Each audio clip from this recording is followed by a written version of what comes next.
Merhaba sevgili izleyiciler, gündem analize hoş geldiniz. Yeni bir programda karşınızdayız. İran Savaşı giderek kaotik bir hal almaya başladı. Belirsizlikler, Trump'ın gün içerisinde çelişkili açıklamaları, hafta boyunca birbirini boşa çıkaran açıklamaları, İran, İsrail, ABD arasında geçen savaşta e, durumun hangi yöne evrileceği konusunda çok büyük soru işaretleri doğuruyor. Son günlerde Trump'ın açıklamalarıyla İsrail'in açıklamaları arasında bir fark var. Trump daha savaşı kontrol altına alıp hatta uzlaşma yanlısı görüntü çiziyor. İsrail ise kendi planladığı doğrultuda savaşın gidişatını sonuçlandırmak istiyor.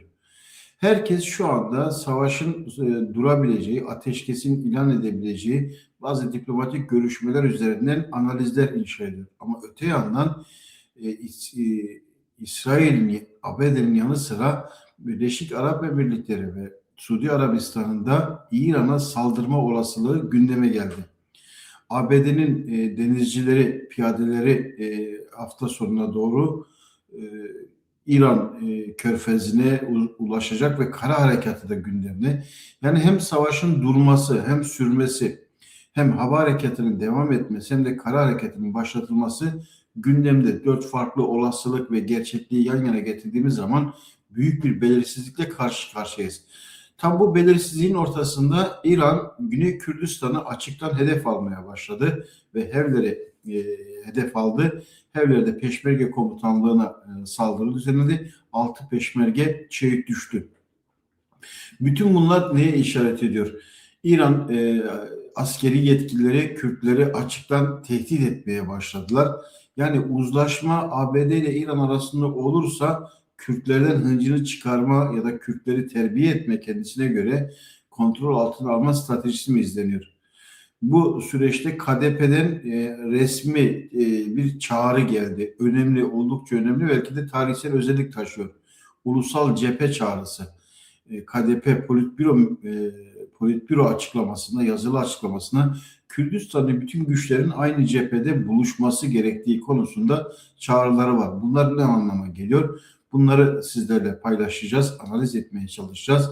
İran'ın Hevler saldırısı, Güney Kürdistan'ı açıktan hedef alması, ama paralelinde Haçlı Şabi'nin karargahına dönük saldırılar var. İsrail tarafından büyük ihtimalle yapılan saldırılar var.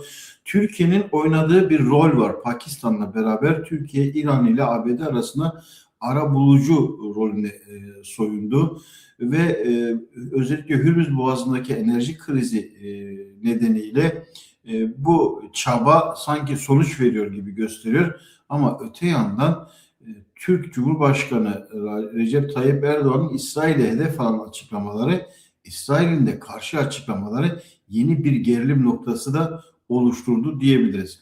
Şimdi önce İran'da son durum ne? Saldırılar devam ediyor. İran medyasına göre İsrail'e hedef alan saldırılar, ABD üslerine hedef alan saldırılar birçok yönüyle devam ediyor ve İranlı yetkililer Hürmüz Boğazı'ndaki güvensizlik Amerika ve Siyonist rejimin İran'a yönelik askeri saldırısının sonucudur şeklinde.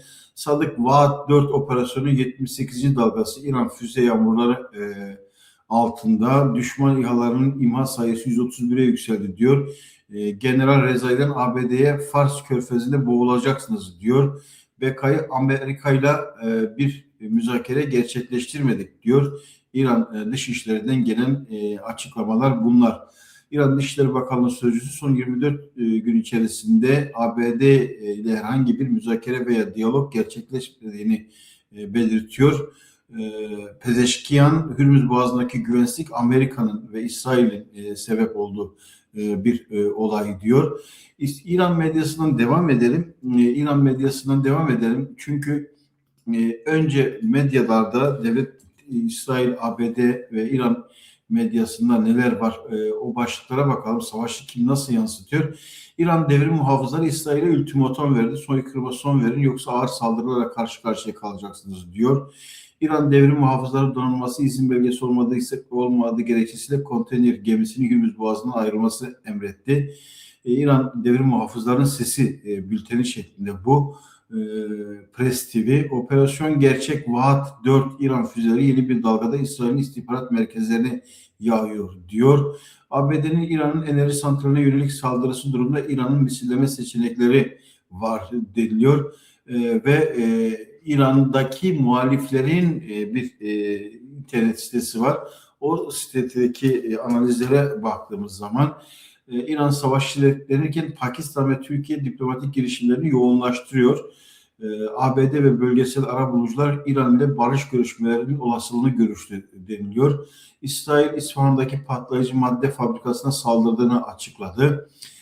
İsrail Salı günü yaptığı açıklamada İran'a ait füze testlerinin yanı sıra istihbarat merkezlerini vurdu. İran Devrim Muhafızları Salı günü Lübnan ve Filistin topraklarında sivillerin hedef alınması halinde İsrail'in kuzeyindeki ve Gazze şehrindeki İsrail güçlerine saldırabileceklerini belirtiyor. Wall Street Journal'ın haberine göre ABD deniz piyadeleri bölgedeki gerilimlerin devam ettiği bir dönemde Cuma günü Orta Doğu'ya varması bekleniyor.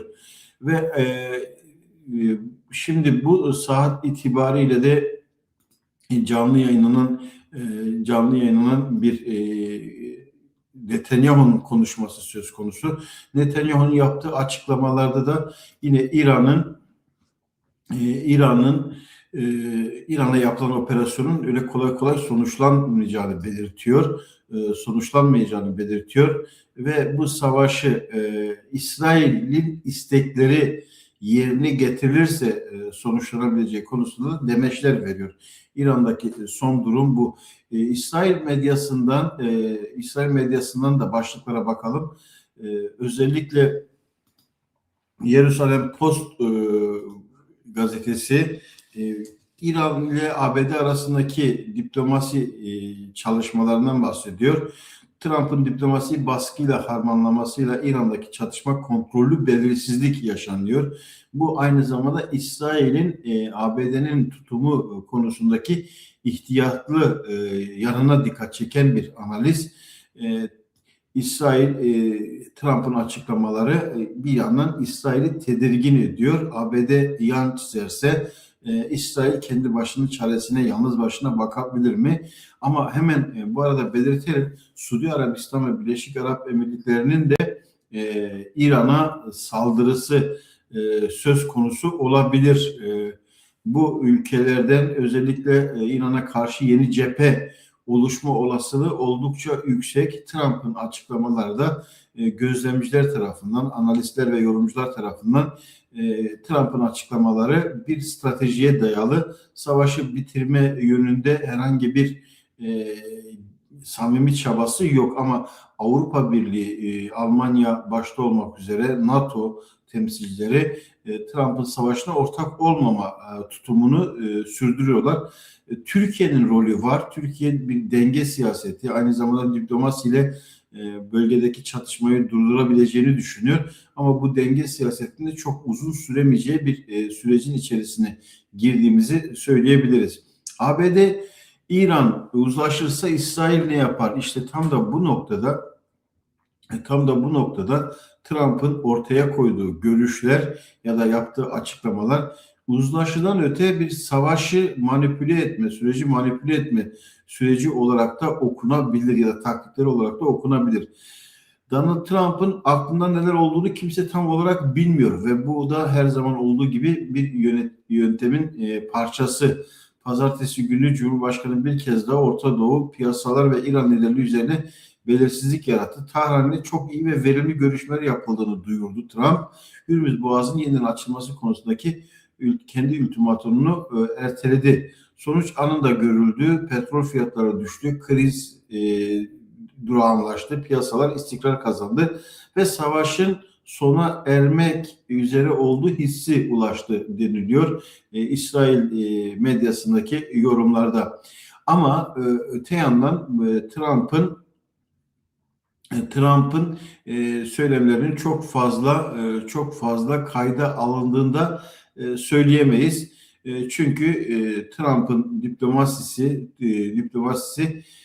Mart ortasından itibaren bombalamaların azalmasıyla İran'daki savaş yavaş yavaş sona ermeye başlıyor şeklinde yorumlar da yapılıyor İsrail medyasında. Bu savaşın sona ermesi, bu süreçte savaş sona ererse ne anlama gelir?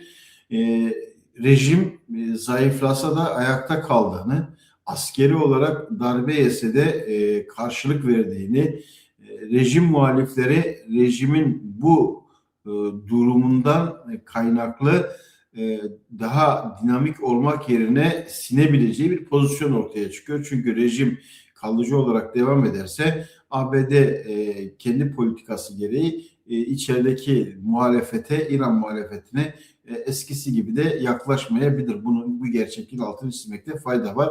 Çünkü kendi hesabını istediği gibi görürse, rejimle istediği gibi uzlaşırsa bu şartlarda İran içerisindeki muhalefetin Trump için çok da büyük bir önemi olmayabilir.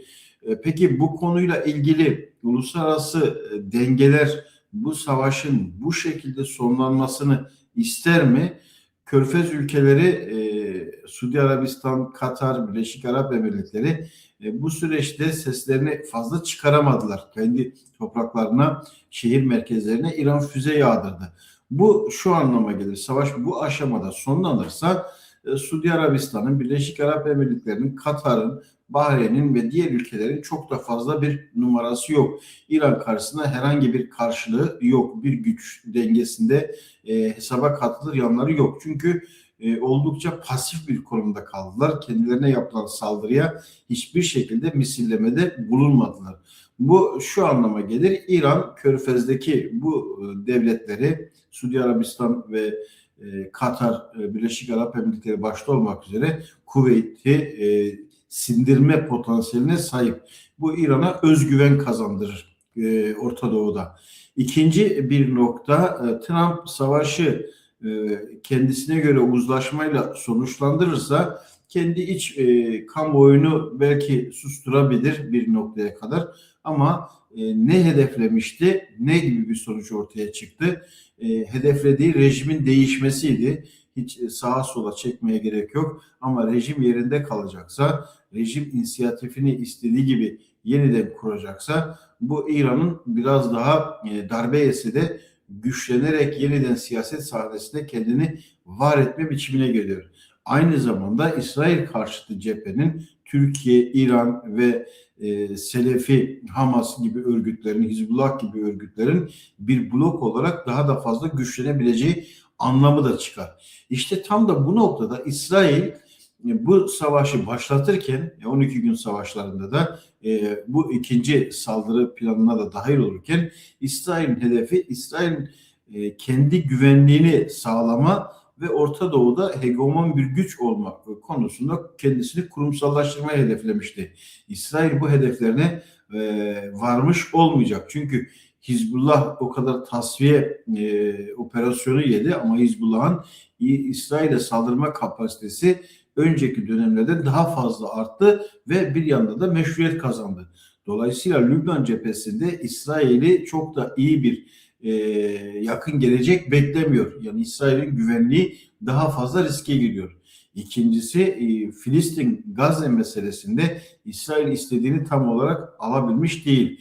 Bu noktada Gazze ve Filistin meselesinde de eğer böylesi bir durumda savaş normalleşir ve durağanlaşırsa bu sefer yerel dinamikler yani İsrail'in kendisine karşı tanımladığı şer cephesi zayıflasa da güçlenerek kendisini var etme potansiyeli taşıyor. Üçüncü bir nokta ABD İsrail'in İran'a saldırısı ardından Orta Doğu'da Türkiye farklı bir devlet dinamik olarak ortaya çıktı. Denge siyasetini izleyen, İran'daki statükoyu koruyan, ABD ve İsrail'in politikalarına da zemin sağlayan bir pozisyondaydı.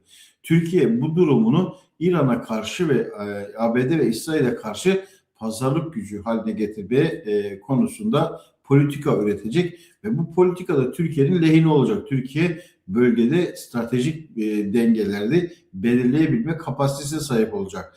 Bu da İsrail'in öngördüğü kendi güvenliğini sağlama ve bölgede hegemonya oluşturma çabalarının etkisiz ya da başarısız olduğunu gösteren bir başka nokta olacak. ve gözler yeniden Suriye'den ayrılmışken tekrar Suriye'ye çevrilecek ve İsrail'in bölgedeki varlığı, Suriye'deki varlığı, Lübnan'daki varlığı, Filistin'deki varlığı yeniden tartışma konusu haline gelecek ki bu cephenin başını da Türkiye çekecek. Dolayısıyla İran'ın saldırıları, balistik füzeleri, denemeleri, insansız hava araçlarını çok hoyratça kullanması, yediği darbelere rağmen saldırı kapasitesini koruması, İsrail'in güvenliğini oluşturan o stratejiyi boşa çıkarmış olacak. Yani nihayetinde uluslararası ekonomik kriz, petrol fiyatlarının artması, küresel ekonomiyi olumsuz etkileme gerçekliği İran, ABD ve İsrail arasındaki savaşın en önemli sonucuydu. Bu savaş ABD'nin kendi müttefiklerini çoğaltma konusunda bir problem oldu Trump için. Hem ABD içinde hem de küresel güç dengelerinde bu savaşın Trump'ın savaşı olduğu algısı kamuoyuna, uluslararası kamuoyuna da yerleşti. Almanya Cumhurbaşkanı da bu savaş yasa dışı, Trump'ın savaşı. NATO açıklamasında bu NATO'nun savaşı değil, ABD'nin ve Trump'ın savaşı şeklinde tanımlandı. Dolayısıyla Türkiye'ye düşen füzeler de İran, İsrail oyunu olarak ortaya koydu. Yani NATO'nun 5. maddesinin, yani NATO üyesine yapılacak bir saldırının NATO'nun tümüne yapılmış bir saldırı olma olasılığı ortadan kalkmış olacak. Dolayısıyla Trump İran'la savaşı bu aşamada durdurursa başarısızlık en çok da İsrail'in hanesine yazacak ve ABD'de Trump'ın hanesine yazacak. Dolayısıyla Trump'ın müzakereleri sürüyor, iyi sonuçlar alacağız, İran'la uzlaşacağız ve benzeri açıklamaları çok gerçekçi görünmüyor. Yani bile bile lades diyebilecek bir durumda değil. Bir de Trump bu savaşın temel aktörü, popüler anlamda da, siyasal anlamda da temel aktörü. Ama Trump'ın İran'a saldırısını sadece Cumhuriyetçilerin ve Cumhuriyetçilerin içerisinde Trump kliğin bir taktiği olarak ele almak, bir stratejisi olarak ele almak da yanılgılı bir durum olur. Neden? Çünkü ABD savaşa giriyorsa, dış müdahale yapıyorsa, ABD kendi hedeflerini tanımıyorsa, CIA, ABD Dışişleri Bakanlığı, Pentagon ve diğer ulusal güvenlik kurumları bu savaşı başlatma konusunda ürettiği stratejiler, topladıkları istihbaratlar, yapılan planlamalar ABD Başkanlığı'nın kurumsal onayı sonucu oluşuyor ki bu kurumlardan da bağımsız ele almak imkansız. Kuşkusuz İsrail lobisinin önemli bir etkisi var ve İsrail'in temelde stratejik olarak İran'ı zayıflatma, rejimi değiştirme konsepti stratejik. Trump gibi bir döneme damgasını vuracak bir olay değil. İran ile bu çelişki, İsrail'in çelişkisi, İran İslam devrimi başladığı günden bu yana doruk noktasına seyreden ve temel tehditlerden birisiydi. Rejim bu görüşünden vazgeçer mi? İran'daki Şii İslami rejimin varoluş gerekçelerinden birisi de İsrail karşıtlığıydı. Bundan çok çabuk vazgeçebileceği anlamına gelmiyor. Dolayısıyla savaşın bu aşamada durması, kuşkusuz bütün savaşlar kötüdür ama savaşın bu aşamada durması Trump'ın ve İsrail'in çok lehine olabilecek bir durum değil. İran çok ağır darbeler yedi. Siyasi, askeri çok büyük darbeler yedi ama kendi saldırı kapasitesini de korumayı bildi ve bunun üzerinden kendisini yeniden inşa etme gerçekliği var ve İran kendi toplumsal muhalefetini de bu süreç içerisinde eritip tamamen olumsuz bir noktaya yani kendisi için tehlike barındırabilecek bir boyuttan çıkardı. İşte tam da bu noktada ABD ve İran uzlaşırsa İsrail ne yapar? İsrail'in durabileceğini düşünmüyorum. Bir de öte yandan başka meseleler var. Tayyip Erdoğan'ın sürekli İsrail hedef göstermesi, bugün de yaptığı konuşmada İsrail hedef göstermesi hem İsrail sosyal medyasında hem İran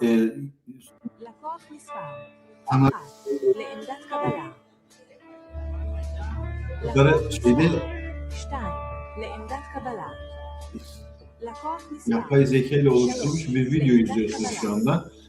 İsrail herkesin ölüm sırasını beklediğini gösteriyor ve kamera çevrildiğinde Tayyip Erdoğan da kendi sırasını bekliyor. Şimdi bu bir sosyal medya aksiyonu olarak değil, İsrail ile Türkiye arasındaki çelişkinin varabileceği noktayı da gösteriyor. Küçük bir örnek değil.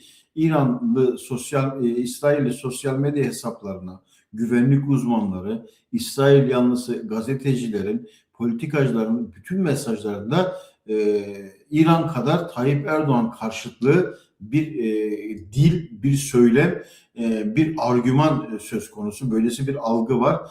Tayyip Erdoğan bugünkü konuşmasında da İsrail yaptıklarının bedelini ödeyecek şeklinde açıklamalar var. İsrail'den de karşı anlamda söylemler böyle gelişiyor. Yani bütün işte İranlı liderler tek tek ölüm sırasını bekliyor. Sıra Tayyip Erdoğan'a da gelecek. Çok dikkat çekici bir nokta. Bu da Türkiye ve İsrail çelişkisinin en az İran-İsrail çelişkisi kadar gündeme gelecek bir potansiyel olarak ifade edilebilir. Bir başka nokta, en önemli gündem analiz ederken en önemli noktadan bir tanesi. Hevlere saldırı oldu ve Hevlere yapılan saldırıda peşmergeler hedef alındı ve peşmergelerin hedef alınması KDP'nin temel gündemlerinden bir tanesini oluşturdu. Kuşkusuz bu saldırı sistematik saldırıların bir sonucuydu. Bu saldırıyla beraber işte 6 peşmerge şehit düştü ve peşmergelerin şehit düşmesiyle beraber birçok Kürdistan örgüt açıklama yaptı. Rojava'dan Bakü'ye Kürdistan'a, Rojlat Kürdistan'a kadar Güney Kürdistan'daki bütün örgütler bir açıklama yaptılar ve bu açıklamalarında saldırıyı kınadılar. Peşmerge yönelik saldırıda 6 peşmerge yaşamını yitirmişti. Bütün Kürt örgütleri ortak açıklamalar yaptı. Yani Kürdistan Yurtseverler Partisi, Kürdistan Yurtseverler Birliği, PSK yaptığı açıklamalarda peşmerge karargahına yönelik bu füze saldırısını kınıyorlar ve 30 peşmerge yaralandı. 6 peşmerge şehit düştü. Saldırıyı yapanlar kınanır ve Doğu Kürdistan halkımız için özgürlük ve siyasi statü yolunun açılmasını umut ediyoruz. Ayrıca tüm İran halkları için özgürlük, eşitlik talep ediyoruz. PVK açıklamasında sonunda hayatını kaybeden peşmergeleri anarak birlik çağrısı yapılıyor. Mesut Barzani benzer bir açıklama yapıyor. Yani bütün açıklamaların merkezinde ortak hareket etme söz konusu. İşte peşmerge yönelik saldırıların kınandığı birçok güç bunu yapıyor. PSK'den kınama var, PVK'den kınama var. Mazlum Abdi açıklama yaptı. Kürdistan'da Mazlum Abdi açıklama yaptı. Bafıl Talabani'nin açıklaması söz konusu. Mazlum Abdi'nin açıklamasında taziye mesajları var. Ulusal birlik vurgusu söz konusu. Mesut Barzani bugün sabaha karşı peşmerge güçlerine düzenlenen füze saldırısını en sert ifadeyle kınadı. Saldırıyı hukuksuz ve düşmanca bir eylem olarak nitelendirdi. Hukuksuz bir saldırı, derin bir acı. Saldırı uluslararası hukuka da aykırıdır. Peşmerge büyük onurumuzdur diyor. Mazlum Abdi'nin açıklamasında da taziye mesajları ver ve Kürt halkının ve peşmerge güçlerinin acısını paylaşıyoruz diyor. Ortak mücadele çağrısı en önemli boyuttu. Bu KDP'nin Politbüro açıklamasından direkt gelen bir yazılı açıklama. Kürdistan taraflar saldırılara karşı tek ses olmalı.